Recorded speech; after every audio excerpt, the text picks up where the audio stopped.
咁啊，近排咧，經常咧同大家分享嘅詞彙咧就係月餅飄香。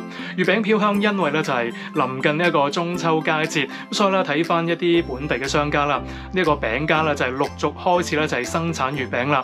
咁啊，進入到8月份啦，我哋經過呢一個餅鋪嘅時候咧，特別咧就係三藩市華埠，今日匯集咗咧就係咁多嘅餅店啦，所以咧我哋經過嘅時候咧就會聞到咧就係陣陣嘅月餅嘅香味嘅。咁啊，月餅新鮮製作嘅話咧，當然呢一個口感咧同一啲超市咧就係售賣呢一種預製嘅月餅係有所唔同嘅，因為喺中國國內咧就係運過嚟嘅月餅啦，佢需要咧就係提前啦就係幾個月嘅時間去到生產，再加埋呢個船期啦，可能係提前半年嘅時間生產嘅。咁所以咧，我哋食呢個本地生產嘅月餅咧，食到佢嘅香味響度咧。我身後邊呢一盒月餅咧，亦都係嚟自啦就係三藩市華埠天后廟街嘅幸福餅家生產嘅月餅嚟㗎。有呢一個咧就係冬翅啦，即係冬蓉，咁啊仲有呢個金腿，加上咧就要咗2個嘅豆沙蛋黃嘅，咁啊所以咧亦都係今日呢一盒月餅開箱嘅目的啦。咁啊馬上咧就係同大家分享一下啦。係啦，咁啊畫面一轉咁啊見到咧就係呢一個咧就係幸福餅家嘅月餅袋啦。咁啊睇到啦幸福餅家嘅月餅袋啦，非常之喜慶嘅，紅色再加啲咧就係金色嘅字體喺度，寫住咧就係幸福餅家始創於1973年，傳統經典幸福滋味。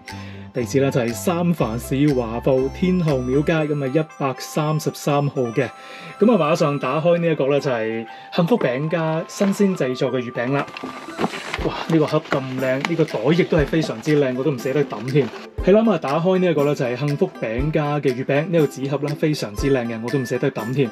寫住啦，幸福餅家始創於1973年，傳統經典幸福滋味。咁啊入邊咧亦都係有配套呢一個咧就係刀叉喺度嘅，咁啊非常之貼心啦。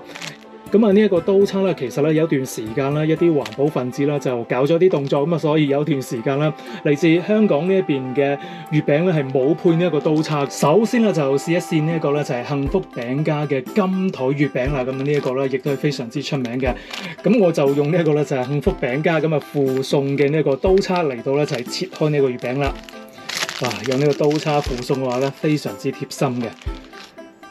首先咁啊先試一試呢一個咧就係金腿月餅，幸福嘅金腿月餅。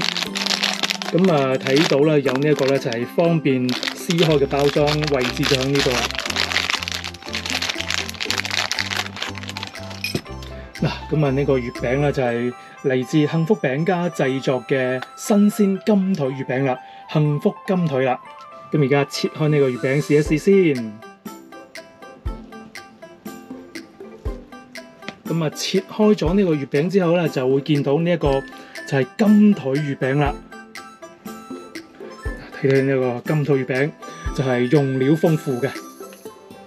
咁我切翻塊咧，就試一試先。咁啊，而家再試一試呢一個咧，就係豆沙魚先。豆沙魚咧，我就最中意食噶啦。呢個豆沙魚啦，亦都係整得啦非常之實淨嘅。嗱，大家可以見得到啦。呢個咧就係幸福餅家新鮮生產嘅豆沙魚啦。咁啊，呢一個咧就係有蛋黃嘅。